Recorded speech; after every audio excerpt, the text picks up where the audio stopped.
Aquesta diada de Mallorca sortim al carrer per demostrar que som un poble digne que mai renunciarà a decidir el seu futur.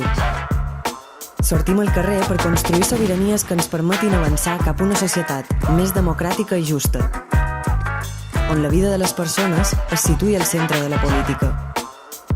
Sortim al carrer per construir una societat que superi aquest model capitalista i patriarcal que ens ofega com a dones, classe i poble. Sortim al carrer per acabar d'una vegada per totes amb la destrucció del territori i amb la vulneració constant dels drets més bàsics com la llibertat d'expressió o el dret a un habitatge digne. Per la Mallorca que volem, dia 30 sortim al carrer, perquè no podran res davant d'un poble unit, alegre i combatiu.